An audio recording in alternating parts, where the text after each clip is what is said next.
পক্ষেই সম্ভব এই আয়োজন।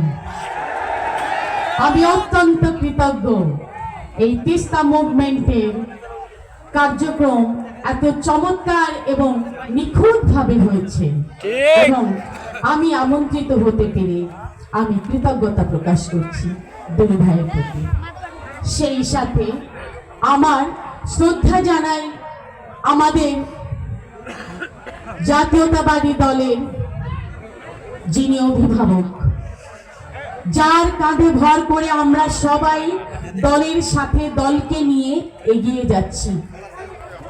17 বছর ধরে যিনি দিন রাত অতিবাহিত করে ক্রান্তিকালকে পরোয়া না করে যুদ্ধের ময়দানের মতো বিএনপির সঙ্গে দাঁড়িয়ে আছেন, বিএনপিকে নিয়ে দাঁড়িয়ে আছেন, সেই বিএনপির কাণ্ডারি সাবেক মন্ত্রী জনাব মির্জা ফখরুল আলমগীর। আমি মনে প্রাণে তাকে শ্রদ্ধা জানাই। তিনি আমাদের অভিভাবক।